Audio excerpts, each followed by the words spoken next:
Good afternoon, everyone. Oh, hold on. There we go. Good afternoon, everyone, and welcome to Afternoons with the Ambassador. And today we are talking about a great 90s classic, The 13th Warrior, starring Antonio Banderas. And with me today, I have got my two good friends, Maled Kulik and Orange Hat Reviews. Gentlemen, welcome. Glad y'all could join me. And Maled, I am glad we're finally doing this review. This is one we are finally doing it. And it is a good day. So any day you can talk about Vikings versus cannibals, it's a good day. And very quickly to the chat, Robert Green, Squints Provolone, gentlemen, good afternoon. Mountains of Elysium, guys, thank y'all for tuning in and to everybody coming in as we go along. Thank you for being here. Hope you enjoy the review. And with that all being said, let's jump right in, guys. Where do you want to begin with this great movie? Orange Hat, can you speak?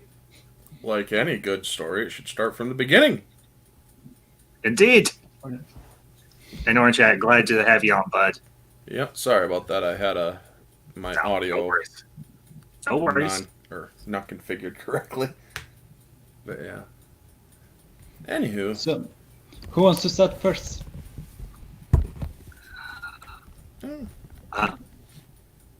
Well, I guess I can kick things off and we'll go from there.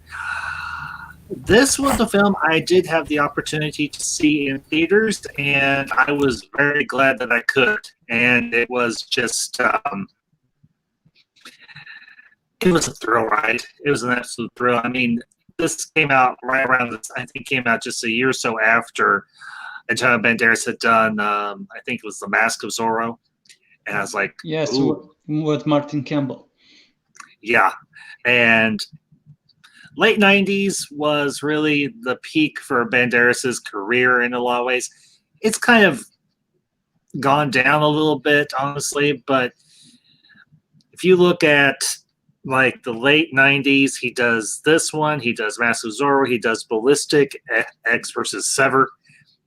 These were three of his good movies. I absolutely, positively loved this one. I was like, this was one that me and my mom and everything, we went to see, and because she's like me, she's an action film junkie. Nice. And we were like, we walked out and we're like, that was a good time. And she's like, that was a kick-ass movie. So, but yeah, the set design, the acting, the story, I think we're all top notch. And a lot of people have said this is a very underrated film. And honestly, I wholeheartedly agree. Second that. Yeah. Third that. Yeah, this movie is way underrated. And you know, I watched it last night and I was like, my God, I'm so glad I finally have a copy of this. I have a copy of this back in my possession. Well, actually, I don't think I've ever owned a copy on DVD. So, yay. I finally have a copy. And there was indeed much rejoicing. And this last night and this morning, I was watching all the interviews with the actors and everything. There's actually a fun fact. I included the link in the chat. There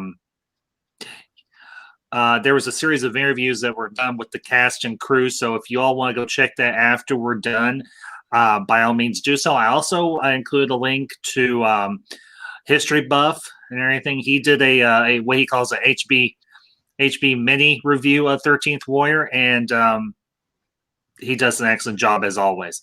And Mountains of Elysium actually brings up a very good point. Mountains of Elysium, thank you, bud.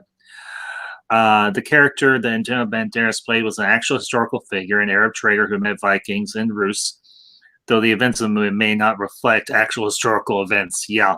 And History Buff actually brings up that point. It is semi-historically accurate, but the rest of it, as he says, is kind of a retelling of Beowulf or maybe even The Hobbit. That's Go ahead. Outside perspective. while watching the movie, I was seeing parallels to Beowulf, because you have King Hrothgar that Beowulf Mhm. meets. Then you have the night scene where they await the Grendel, the monster. So we have that Mhm. similar scene, all but with 13 warriors, and of course the end Yeah, can be also parallel. yeah, Yeah, definitely. I will say this for this movie, it was, or considering back then, the cast was very well done, Hmm. but they also had great chemistry with each other. And unlike many other movies that are done nowadays, and even a little bit further in early 2000s, most characters or most stories that have a difference of religion has one character either joining into that religion or embracing that other religion. Where Hmm. this one, Antonio Banderas does understand their culture, does understand their religion, but he still stays true to his own, which is Yes. an interesting take. And it's something that I haven't seen in many movies now, because it's, Hmm. or even if you look at something like The Last Samurai, just to draw a small comparison, Tom Cruise's character was an American hero and all that, but he fell in love with the culture of the samurai and became one of them instead. And it's like, you see that all the time. It's a cliche, joining something that is better than what you are. Yet Hmm. in this, you don't see that. You see Antonio sticking to his beliefs, but still fighting alongside the Northmen. And it is such a beautiful thing to see. And I just love the contentions in the movie between him and the blonde one, not the king, but the other one. The one that calls him little brother. Yeah, Yeah, the one that's exactly. known. I can't remember the name of the character, but they kind of gave attributes to each character, and they called him Joy. Yeah, So the one that was known and as Joy. I also like Tony Curran's character. Give the Arab a sword and he makes a knife. I know, And it's like, but when you die, can I give that to my daughter? yeah, the interesting thing about this was once they were able to cast, they pulled the cast together, the main cast with Banderas and the other actors. They actually spent like a month and everything up in I think it was North, like I forget exactly where in Canada, but they said they shot this in Canada, Yeah, which is a good substitute for the Northern Europe. yeah, because So, Canada is one of the cheapest places you can film, hmm, very true. especially back in the 90s. Oh yeah, and they spent time together and everything. I imagine doing all sorts of training because they talked about they did horsemanship, they did sword fighting, and all this others, all these and physical training and so on.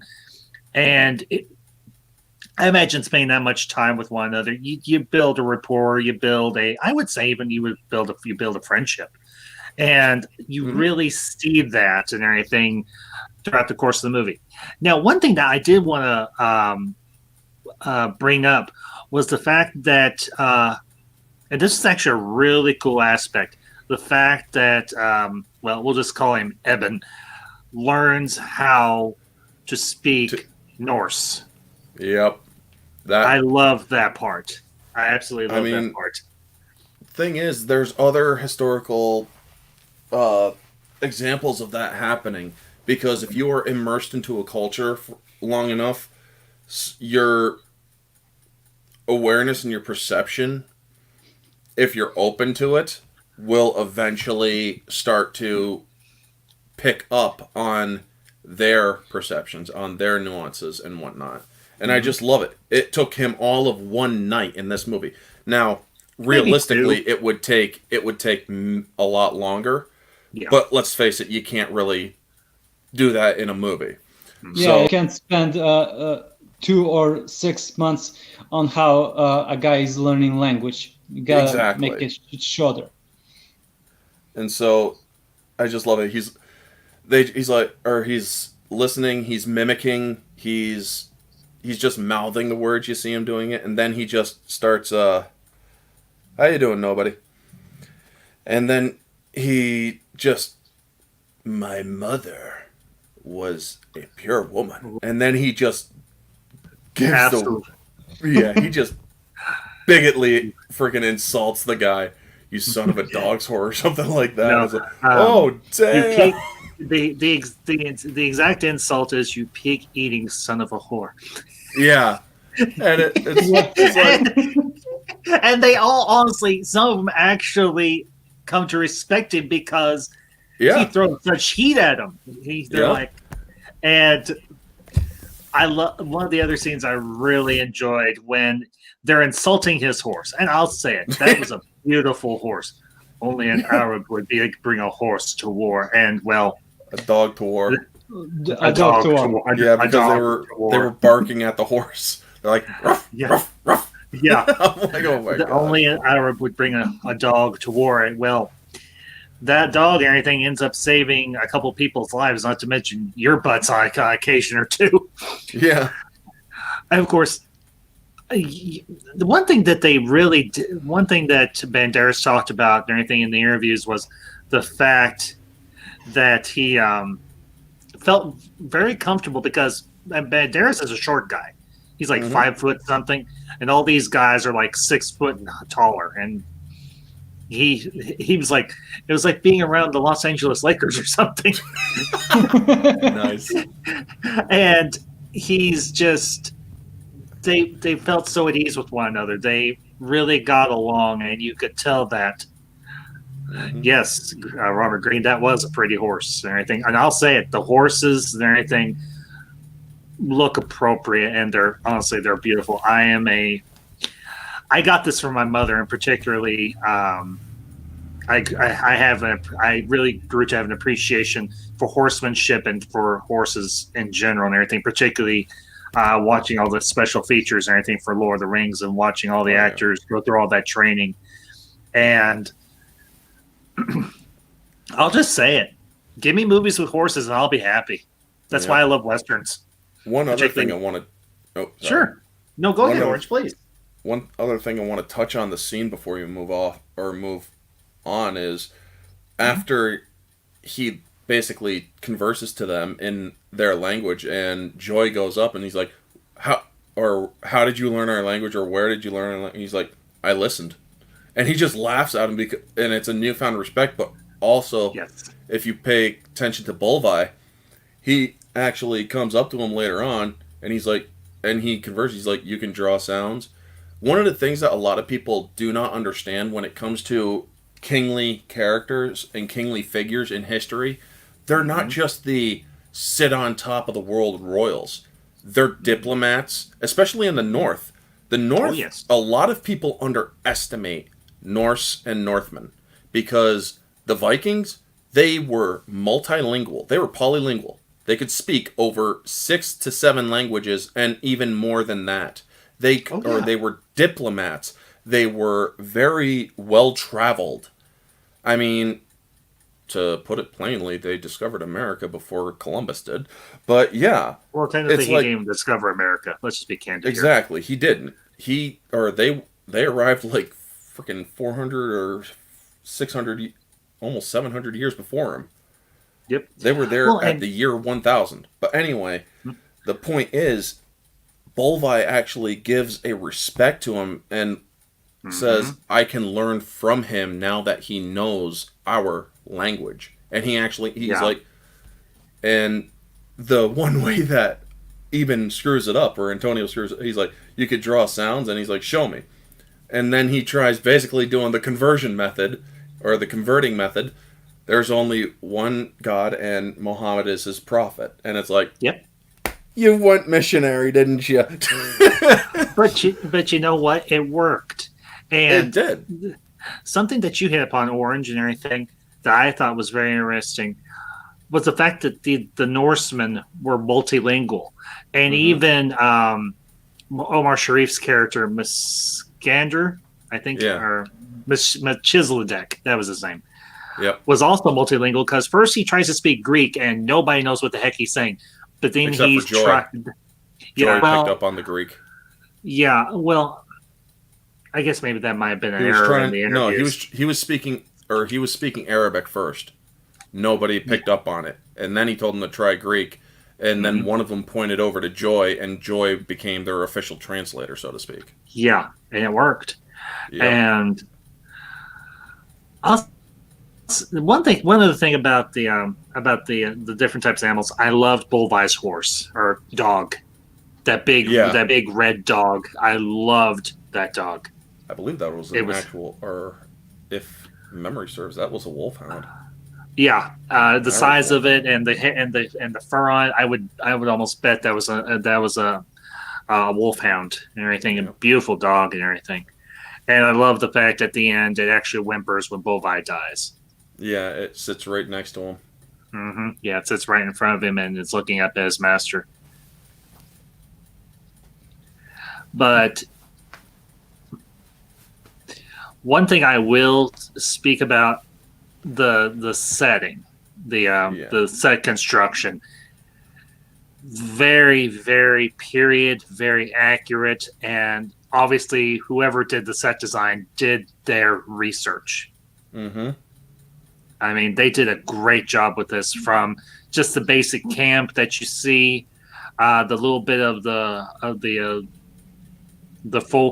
scene and everything, where Eben is with his people. Yep. And all of that set design was accurate, and then of course you get to the Norse encampment that's under siege. Very, very accurate. Mm-hmm. I would almost say that they probably got a little inspiration from that set for Lord of the Rings, and maybe even they got some. Maybe those that were working on the set design for 13th Warrior got inspiration from some of the work that John Howe and the other guy. What was his name? What movie are you? Alan Lee and John Howe and everything, who had done a lot of the artwork for the Lord of the Rings novels and everything. They might have gotten some inspiration for that. Oh, so. Definitely. But they were also Tolkienists as well. Oh, I would bet. Alan Lee. Yeah. Well, but speaking of the production for a moment, yes, absolutely. One thing I do remember hearing about is that the film actually received praise from Iceland and the North areas because of one particular scene, which was the funeral, which was he described one. It's like, this is, or you will never see this again. This is the old ways, and they're like, they did, or there was a couple of pieces missing, but for the most part, they did that justice. Yes, they did. They really did. With the burning of the ship at the beginning. Yep. The young woman and everything, given the recitation and all that. Mm-hmm. And yeah, it was very, very well done. And everything. It's accurate. It's not overplayed. It's spot on. We'll just put it that way. So, but of course, I will say this much. I love the villain in this movie and everything. Like I said, cannibals, or you could even this is something I want to ask both of you. Would you argue that these were cannibals, or would you say that these were like cave people? I'm like talking like they were descendant of Neanderthals, basically. They were, or I would almost wager that they did not, or that they were kind of forgotten in the evolutionary chain, or that they were a dying breed, so to speak. And they were called the Ven, or the Vendo, if I remember correctly in this one. Yeah, you did. Vendo. And they use animals, mostly bears, to basically hide their true nature. And one of the things that it does is, even though they were very primitive, they also had a measure of intelligence. Yes, I would agree with that. I mean, because you're using fear of the unknown to basically take from your enemy, and that is how they basically managed to do it. They thought they were beasts until they came up close and they found and slayed one of them. It's like, he's a man. Oh shit. Yeah, I think it was actually Eben that killed one of them Yeah. and everything.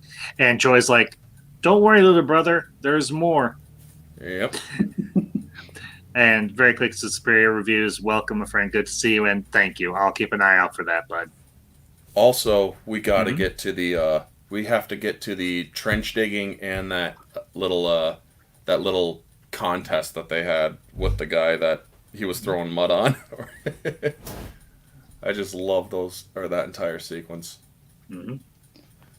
Because, I mean, if we don't, you can't really discuss 13th Warrior without discussing that, because remember, Hrothgar's own son did not want them there. Yeah. He felt that he could take care of it himself, and he's like, and he just tells his son, "Shut up, sit down. These are real warriors. You're nothing but a spoiled brat." And he's right. Basically, his son was a spoiled brat. I can't remember his son's name though, but they're like, we need to, if they're gonna respect us, they need, or if we're gonna fight alongside them, they need to respect us, and we need to set an example. And so they go for the biggest freaking guy out of them, and they have Joy pick a fight with him, and it's beautiful. It's like, "Hey, watch where you throw." Okay. And then he just throws an even bigger chunk on him with a stick sticking out of it. He's like, "Oh my gosh." And he just starts saying, "You dig like a dog." He's like, "Oh no, a dog." And then he's like, "You're not listening." "That's because, boy, your words are as weak and feeble as an old woman's." And it's, oh gosh, it was just such a great scene that led up to the contest. Which freaking Eben was flipping out about. He's like, "What's going on here? Why?" Oh my god. He's like, and then you think that the big guy's going to kill him, right? Because he loses the contest. And then he kneels, and so they go to take the kill. He just stands up, twists around, slices the dude's head right clean off. And look after your friend. He was a good man. And so, oh my gosh, the way that Eben wanted to get, he's like, "You infinite fool!" And he just goes to step in. Hrothgar stops, or Bolvi stops him. And then he's like, "You could have killed him at will." "Yes." "Well, why the deception?" Deception is the point. Any fool can calculate strength, size, and whatnot. Now, they have to take into account what they don't see. And fear what is unknown to them. Yes, I agree with that philosophy. That was the point. Deception, believing that the other man is going to win until you finally hit them over the head. Yeah. Yeah, that was a good. Also, we forgot to mention when the other scene, when they start to wash and clean up, you see their spit, noses, and you see Antonio Banderas, "No thanks for me." That's the default to the other one. I was like, oh my god. Yeah, he just blows a huge stack of lube right out of his damn nose into that. Yeah. Like, yikes, dude. No. That is, I mean, oh my gosh, that is just so unsanitary. Unsanitary? That's basically how you spread Ebola, for Christ's sake. You want to wash your face with someone's booger? Yeah, I think it was. I can't remember who said earlier in the chat. They're just polishing. Let's see, who was it? Let me scroll up here because it wasn't too far. Squints Provolone. Hello, all. Just passing the wash bowl. Yeah. Bolvi reminds us neon sci-fi of Vigo the Carpathian from just a little. 2. Just a little bit, yeah. Yeah. But the only other movie I saw him in was Smoking Aces as the Swede, as the doctor. I've actually never seen that movie, but there's a lot of movies I've never seen, so it's a fun movie. I mean, it's not exactly a good movie, but it's a fun movie. But yeah, this one, or what was the other one? Oh, right. I will say this, the end of the first battle, when Joy hands him a mead horn, he's like, "I cannot partake in the fermentation of," what is it, grape, grape, wheat, Grape. and something else, and he just starts laughing at him. Like, He's like, "Why do you laugh, honey? It's made of made honey." of honey. Yeah, it's basically, or a lot of people don't realize this. There are a lot of things you can ferment, Including honey. Exactly, honey. I've drank honey mead, and let me tell you, that is some sweet shit. I can imagine. And then the next day, because, well, he also lays with a woman after that, and they're like, "So, did she finish you off or bring you back to life?" Bring you back to life. A gentleman never discusses such things. Yeah, that was that. Go ahead, Aladdin, please. Yeah, that was a pretty funny scene.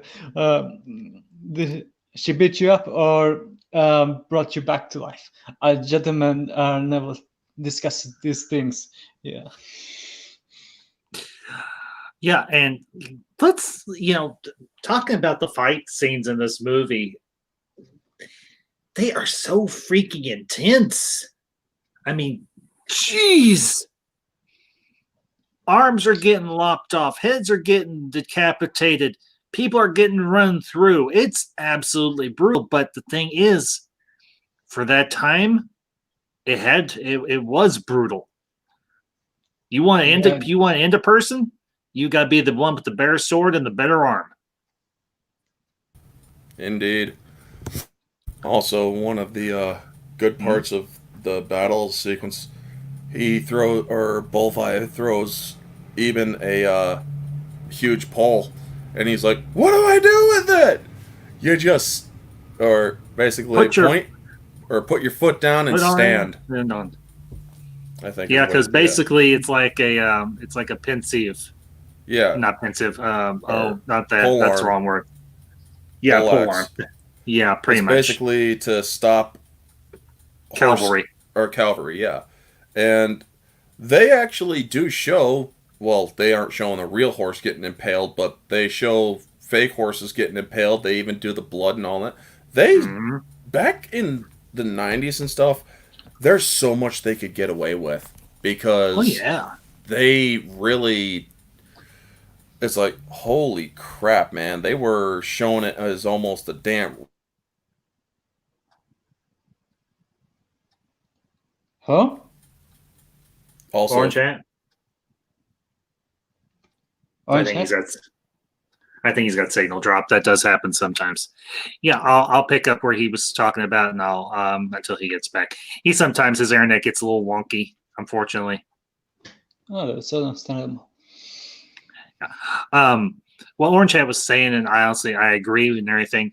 Back in the 90s, they could get away with a little more brutality in movies than they could nowadays and everything, particularly involving, well, humans and animals both and everything. Now, granted, there were no horses were actually harmed or anything. These were all mock-ups that they made up. I'll say that they were good mock-ups. Anything that we see get impaled on those pole arms, as Orange Hat was saying. Yes, but we mostly see because they use natural lighting because at that time period, of course. But we do see some horses getting killed, but we don't get a clear scene, which is good because you want to hide they're not real. But exactly. But then again, you want to present the illusion that they were actually killed. One scene we forgot to mention when talking about an intense fight, even the presentation where they go to the little boy's village to see what happened, and see even go through, see blood, then a bed, and he sees a hand go down and just rushes off and pukes. Yeah. Well, if you think about it, for somebody that hasn't seen something like that before, that's going to be a natural reaction. If you're someone that hasn't been exposed to war and to conflict of any type, that's going to be a natural reaction. You're going to rent your guts out. So. Oh, you're talking about when they investigated the village or the small outpost area? Yes, yeah, the small house. Mm-hmm. Yeah, the small house. And Ben was actually watching them. Yeah. And yeah, Antonio basically had to see the realism of what they're dealing with, and Well, yeah. If the until you see it like you just said, until you see it up close, you're not going to be able to handle it. No. Well, and the interesting thing is, Oh yeah, the fireworm, the verm. There are the fire verm yeah, it turns out just to be a bunch of guys on horses and fire. Yep, and trailing with torches. carrying torches. Yep. And it's actually Eben that tells them. It's like they have cavalry. Yeah. And I'll say this for semi Neanderthals, they're pretty good horsemen. Pretty much. So, let's see, what else have we dug into really? Well, I guess go ahead, Orange. Also, the cave, the visiting of the witch. Mm-hmm. Yes, the mother. Yeah. They first see the witch after they grab because they also deduced we need something of theirs if we need or to know what we're fighting against. Yeah, and they go to meet the old woman and everything. That's a little mad. Yeah, just a little. Very much so. And she's like, "Or you're fighting the Ven." She basically tells him and is like, "It's not just their mother that you have to kill; it's also their chieftain, their war chief, basically." Yeah, essentially. He too, you must kill. Yeah, the one that wears the horns of power. Yep. And, like it or not, the women of the Ven, or rather their mother, was quite a skilled warrior. She managed to best Bolvi. She got a couple of hits in. Yeah, but she ultimately did beat him because she poisoned him enough. Yeah, and Squints Provolone brings up a good point. Traveling and yes, it's a little to hide their numbers. Numbers. Mm-hmm. So, but I will say one thing that I wish we had gotten with this movie is I wish we had gotten more time with each of the characters. I mean, they focus on Bolvi, they focus on Eben, but we really don't get time with all of the members of the party, and that's something that even Vladimir and everything, the guy who played Bolvi, commented upon, and he had a really interesting idea. I don't know if it would have necessarily worked or made much difference, but he's like, you have handheld cameras, go around the ship, or anything while they're sailing to the north, and just do some little vignettes with each one of them and everything, and then intersperse them during that journey. So I don't know I don't know if y'all thought that would have made much of a difference or not. But it would have, because it would have made you relatable to the other characters. I mean, yes, there are those small moments of dialogue between the Arab and Tony Curran and the other one that obviously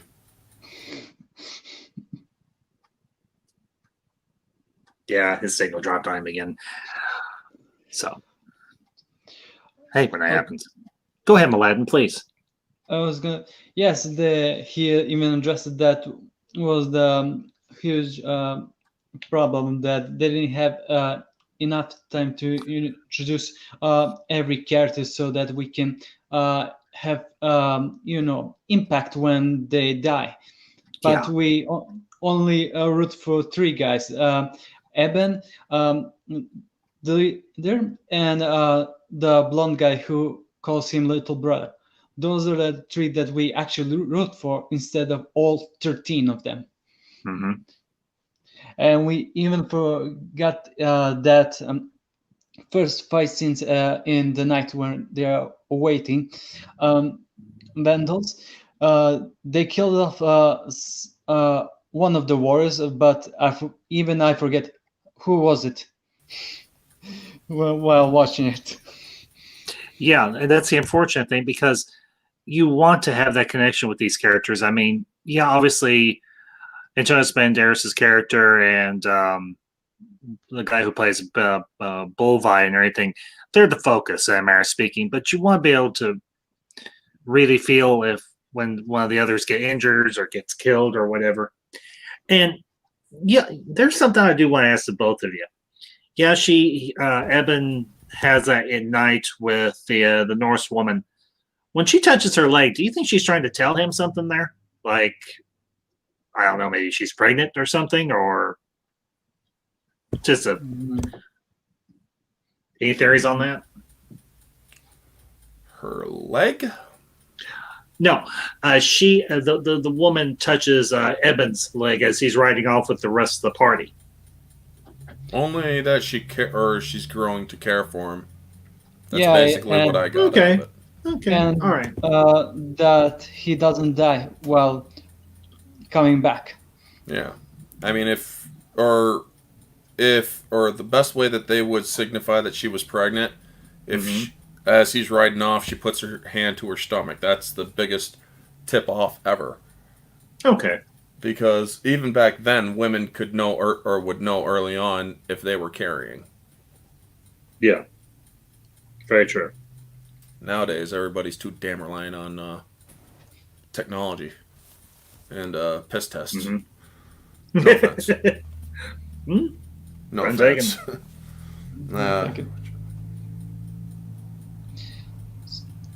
Let's see. We forgot to mention the sword when they first give to Eben, the huge independent sword. He was like, "What was? I can't lift this thing. Well, grow stronger."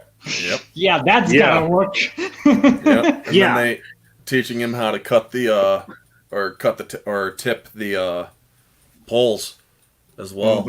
And he's just trying his damnedest. And then he's like, "Oh fuck! Is there a metal worker? Oh what? A metal worker!" And he's just trying his damnedest to get the guy's attention. He's like, "Hello, hello!" right in the guy's face, wagging his arms like a damn infant. And it's like, oh my gosh, And then he has it fashioned, and he fashions his own, or he takes a lot off the blade. But it's like, the only way that you would actually be able to do a tempered blade like that, because in Norse, they fold their metal. He would have been there for days, or wearing down that blade to fashion it to his standard. Because the more you temper and fold a blade, the stronger it will get. Yeah. But I think for his purposes, what he does, grinding the blade down, it works. Yeah. It does. And it's almost just as lethal and everything. Sorry, I had to say goodbye to my landlady for a second. She's stepping out for a bit. No worries. You're fine. Well, and for him, it works because he almost turns it into a scimitar. It has that curved edge. It has that curved blade like we see and everything with so many swords and everything from the Middle East. Shamshir is more like it. Okay, yeah. But yeah. Sorry. I got cursed. No, Orange, you're fine. No, yeah. Orange, you're fine. But it's more of a shamshir because scimitars are far bigger with basically a crescent curve. Shamshirs do have more or a slight curve, but they are with semi-straight blade. And the way that he is like, wait, did he do Zorro first or did he do 13th? I think he did 13th Warrior first. No, Zorro was first, I'm pretty sure. Zorro was first. So that's why he was able to do the swoosh or the swashbuckle in that scene. Yeah, the thing where he flips it around on his hand. Yeah, and then I just love it. He's like, he insisted, give an Arab a sword. He makes a knife. That's just the best line in the entire movie. There's so many great lines from this movie. Think about it. This this is an incredibly quotable movie. It is, and that's what it's criminal that people don't quote it enough. Very true. I think I need to take a quote from the movie and turn it into a hashtag. Yeah. Just pick one. Any one. Doesn't matter which one, because any quote you pick from this movie, it's perfect. It's going to work. So The prayer he does at the end before going to the final battle. yes. Oh, yeah. Yeah. He does, or they do their prayer, he does his, but he also joins it in their prayer as well. Yes. Yeah. Of course, And, that you know, Arab, or if I do remember correctly, he is a Muslim, yes, but he the prayer is. he gives is actually more Christian based, if I remember correctly. Mm, Merciful maybe Father and just whatnot. well, no, because the thing you have to remember, Orange, Muslims, Christians, and Jews, we all recognize the same God, so we would all refer to him as Merciful Father, because Yeah. he's essentially praying. They call him by a different name, but the idea is still the same. Right, gotcha. So, and the attributes that they give to their God are somewhat different than what Christians and Jews do. Mm-hmm. So, and something that, as we brought up earlier, he stays true to his faith. He remains a Muslim, and he doesn't try to convert everybody else over to him because he respects their beliefs. He may not understand them, or maybe he doesn't believe them, believe the same way they do, Yeah. but he still respects it. And Indeed. that's right. That right there, I think, is one of the great strengths of this film. I wish they had spent a little more time exploring that. I know it's not the focus, but maybe just an extra scene or something in there where they had a little more conversation back and forth about, well, we're all pagans, and well, he's like, I'm Muslim, and Yeah, well, something along those lines. They wouldn't call themselves pagans, definitely not. Well, yeah, but that was later on when people started calling them pagans, because pagan does not mean Norse or Greek. Pagan simply means non-based religion. Let's put okay. Let me frame it this way. I understand what you meant. They're polytheists. Yes, they're polytheal, or they're polytheological, and he's a monotheist. Yeah. Put it that way. And they have another scene at the end of that movie. It's like, I'll pray that you have a safe journey home. Pray to who? In your land, one God may be enough, but we pray to many, and I'll pray to all of them for your safe return. Yeah. And I just love that because in a way he was kind of acting missionary, but he realized that he would never sway them. And it's only hinted at that he was kind of being a missionary, because originally that was his charge. He was an emissary, but also a missionary. Yeah, very true. He says it to Melchizedek. I'm an ambassador. I'm an emissary. I'm supposed to talk to people. And very quickly to the chat, Nigel, the movie guy, good to see you, bud. Thank you for popping by. How you doing, Nigel? Yeah. But yeah, that was just one little thing I would have liked to see, but it doesn't ruin my overall enjoyment of the movie. Mm-hmm. So I also like in that scene when he's like, or Bolvi basically tells him, he's like, "You're interesting, tell me a story." And he just starts going on, or he starts telling the biblical story, and then somebody just tries to kill Bolvi, and then Bolvi kills that guy, and he's like, "Continue." As if nothing happened. Because to them, it's normal. It is. Yeah, that was the early scene when he still needed his friend to translate what they said. Yeah. He didn't understand their language at the time. So that was the very early scene when he first saw Bolvi. He didn't know his name, I think. But you could see please tell us the story. He starts speaking, and Bolvi kills the guy, and you just see his mean face. Continue. Yeah. Nothing happened. Yeah, because for them, attacks like that would happen all the time. Yep. And you kill the guy that tried to kill you, and you just go about your day. Yep. And the thing is, are a lot of places in Europe are very blood oriented when it comes to rule. Yes, the same applies to the Norse, but they don't go by strict one bloodline. They also allow cousins and whatnot into the line of succession. So Mhm. that's something that is grudgingly done in places like Spain and England and other places with royal, not so much rulership, but monarchy, just without the government. Now, and they always have to be on guard. That is one of the main points that they were basically saying. He's in the line of succession for the throne, and because the other person's son and other sons had died, so he's a cousin, so he's in line for the throne. Yeah, very much. And Squints or anything, he brings up a good point. The love of storytelling and the need for it. Exactly. And to find a movie like The 13th Warrior today, Mhm. very few and far between. You're barely going to see that stuff nowadays, especially with the Academy's new stipulations of Best Picture bullshit. Yeah, no kidding. I mean, Which is a shame.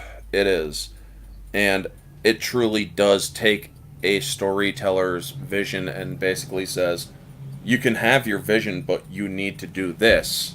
Otherwise, you're never going to be not. I'm sorry, but I would look at the Academy and I'd say, you know what? I don't care if I win Best Picture. I'm telling my story, and Yeah. I'm going to keep it consistent if it's a historical story. Yeah. Well, I mean, to draw an analogy from a current thing, consider Zack Snyder. Mm-hmm. The guy is a brilliant storyteller, but will he probably ever win an Oscar? Nope. Probably not. But you know what? They're blacklisting him. I don't particularly care. Yeah. The man is a great director. He's a great visual storyteller. I emphasize that because he does a great job with visuals. Yes. And something that the when they were doing the interviews for this movie for 13th Warrior, particularly with Vladimir and a few of the others, were like, you've got these two big wigs or anything with John McTiernan and Michael Crichton, button heads and acting like children, and trying to get their vision when they should have just been really. I'm not saying you have to be buddy, but at least try to come to some sort of common ground or common consensus. And if they had done that, I guarantee you this movie would have done gangbusters. Mm-hmm. After gangbusters at the box office. But unfortunately, because these two overgrown, I don't usually use this term like ever, but these two overgrown man babies or anything were throwing a hissy fit trying to get their visions across, it got muddled. Yeah. And the studio just kind of tossed it out there, didn't do a whole lot of promotion for it, and unfortunately, it should have done better. This movie should have been a launching point for a lot of these actors that were in this movie, and even further in Antonio Banderas' own career. Not to mention everybody else that worked on the film. Mm-hmm. But again, that's just my perspective. I don't know what either one of you think. Oh, you're absolutely right. The problems in the production and the problems behind the scenes can definitely hurt a movie and can definitely cause even the talent, the cast, to basically say, what the hell are we even doing here now? Mm-hmm. I mean, it happened heavily with Justice League. Oh, man. But you think? That's another discussion. Yeah, that's another discussion for another time that's being held by a lot of other channels. Yeah. A few that I'm working with now, so. Yep. But yeah, this movie, it is criminally underrated, and that's why I did the review back when I got it for my digital library. Mm-hmm. And it's like, a lot of people don't realize this. This movie is nowadays it's virtually unknown, but it is one of the greats from the 90s that was criminally underrated. Yeah, absolutely. Well, and that's why channels like me, and I imagine that's a few others or anything, go back to it because it's such an inventive and a creative story. I mean, think about it. As we said, as the banner says, the 13th Warrior, aka Vikings versus cannibals. or maybe Yep. a more accurate be Vikings versus cavemen. Well, Either works. Viking versus caveman cannibals. Actually, that's good. I like Or that. cannibal Vikings versus cannibal cavemen. There you go. Yeah, the cannibalistic cavemen. That works. I like that. So, But the final battle where oh man, their chieftain does come in, and before they fight, Bolvi, who is basically dying at that point, but still Oh, yeah. manages to get up and do his last fight. He that drops the prayer, and they all are like, well, we're all dying, but we might as well die for what we believe in. And they still, because yes, it was the old way to drop that prayer, but it was still what they believed in, and they still do it. And that entire sequence where all of them were saying the different lines, it's like such beautiful cutting and such beautiful, Yes. just beautiful cinematography altogether. And it's like, wow, dude. And when Joy just drops the last "may live," it's like, okay, things are getting intense. Because And he's Evan- like, "may live," and it's like forever. Yep. Oh, And they were dropping that prayer as they were, or just as the last wave of the Ven were coming at them, because you see them cut to where Bolvi says in the halls of Valhalla, and then you see them coming right at him, and it's like, get it on now. Let's get ready to rumble. as a favorite movie of mine would say, "Nut Up" or "Shut Up." Why is that familiar to me? I think it's actually from Zombieland. Tallahassee, played by Willie Harrelson, says it. Yeah, haven't seen it. You should. Good movie. I plan on it. When it goes on sale, I'll give it a look. Because You me, can find- I don't rent. For some weird reason, I do not rent movies. Well, I don't Even though either. it's cheaper to do, but I buy them, even if they turn out to be god awful.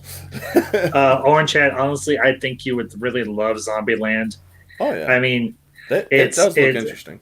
it is a totally kick-ass movie. It really is.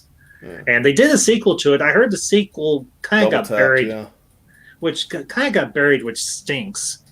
Well, that's, yeah. 'Cause- I mean, even up here, that they didn't air it up here in my town, and I'm like, that would be a huge draw. A lot of people need a good laugh right now, and because, well, last year was kind of just working Man. up to crap going on, but yeah. Yeah, When with the king dude walks with into the Endgame. Oh, sorry. got me in my gut. That was, yeah, there are times when I cry during movies. Yes, I cry. I'm a man. Oh, yeah. So sue me. But I cry too. I know. But Same. it's not always sad moments. It's beautiful moments. Yes. Those were beautiful tears I shed. You know, for me, a moment from a movie that makes me cry, not because it's sad, but because it's beautiful. Mm-hmm. The charge of the MF and Rohirrim in Return of the King. Oh yes, dude. That Oh, my that gets me gosh. tearing up, man. That gets the tear ducts flowing. Oh man. Oh Christ! That digital clock on the wall that loves a beep. It's okay, man. It picks Also- up and it's almost like a bomb. Go ahead, Aladdin, please. I want to add, yes, that was the real gut-wrenching scene to watch. But even after he finally kills the leader, you see him put his sword down and sit down on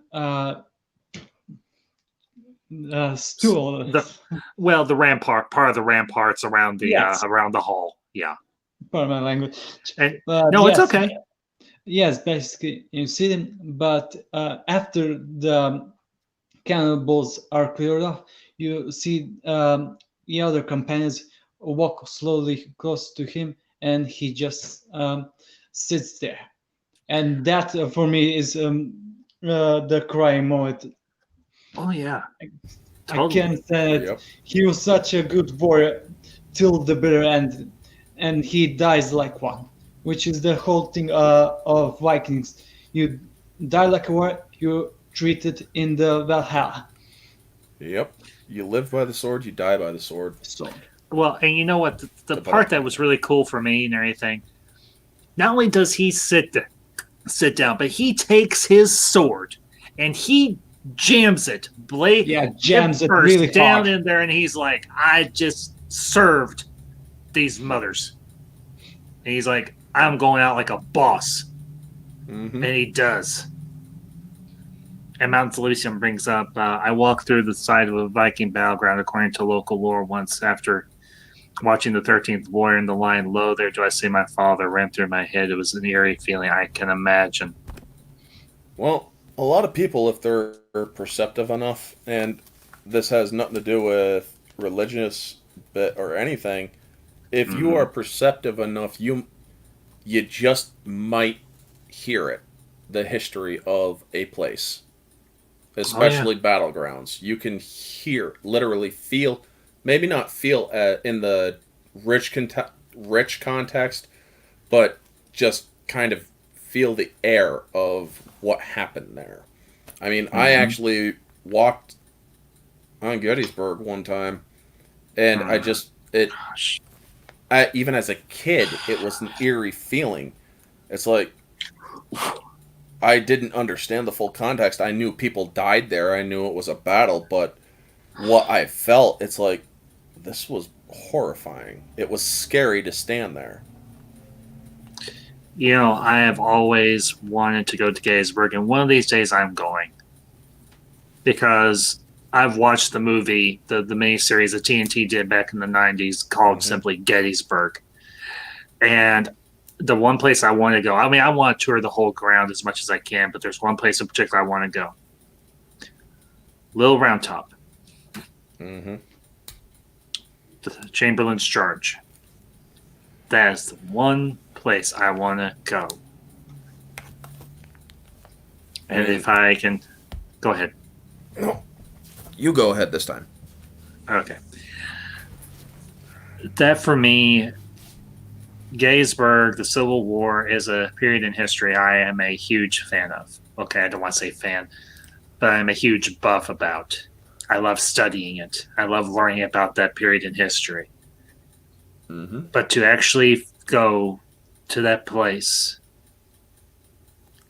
after seeing it on film and remembering not just the people that portrayed the battle,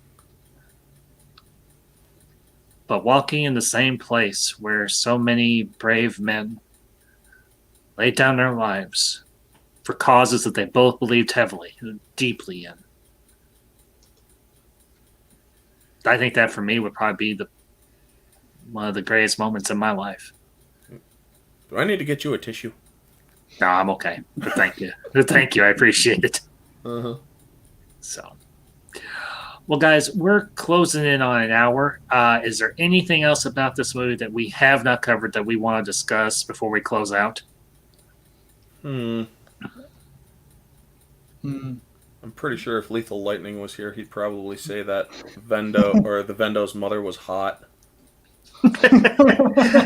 In a creepy sort of way, yeah, maybe, but You didn't see anything because it was all in the dark.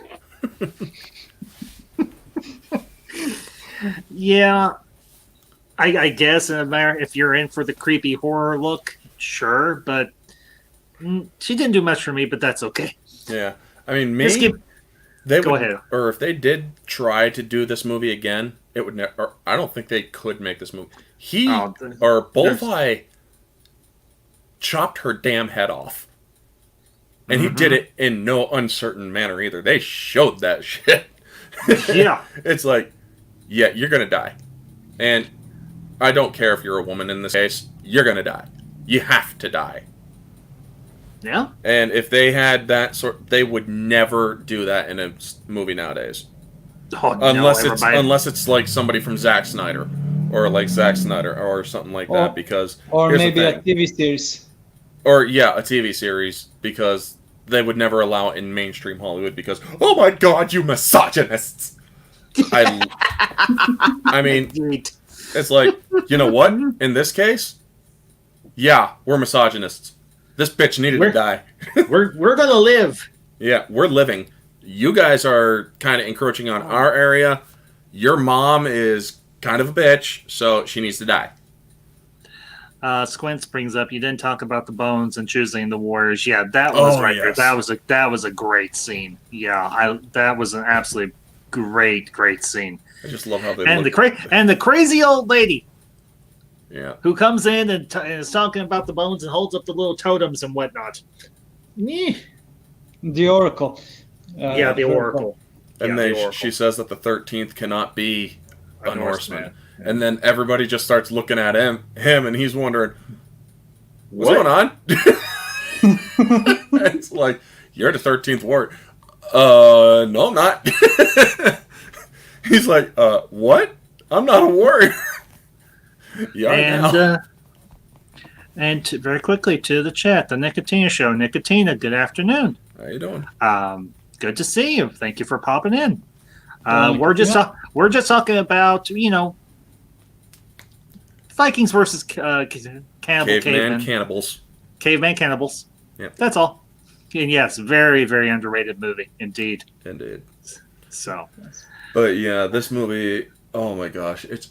You know what? I might just watch it again. No, actually, I'm gonna have to watch it Saturday because right now I'm sticking to what I have to watch for Friday. Mm-hmm. Because I'm getting as much of it into my head as possible for tomorrow night.